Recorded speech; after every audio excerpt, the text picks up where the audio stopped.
relation to comparing with GB, we find ourselves in the bottom 3 regions on all the findings within the survey, and therefore there would be concerns as to how Northern Ireland's economy will grow compared to the rest of the UK in the period ahead.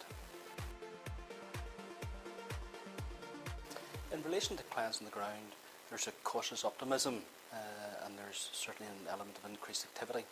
However, that tends to be focused on clients that are operating in the GB market, and also more recently that are operating in the Republic of Ireland market, particularly around Dublin. The ones that aren't are struggling. They're really competing amongst themselves within the Northern Ireland economy.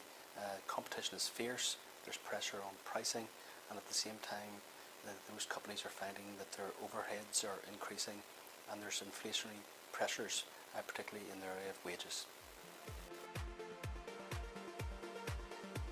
The budget last month was positive to a degree for large business, the corporation tax rate decreasing to 21% and to 20% from next year, together with the expansion of the annual investment allowance to £500,000 for capital expenditure is to be welcomed. However, not all businesses, particularly those small businesses, will benefit from those changes. What more needs to be done? There was a positive step in terms of introducing an enterprise zone up in Coleraine, but that follows on from 3 years ago when Great Britain introduced 21 enterprise zones.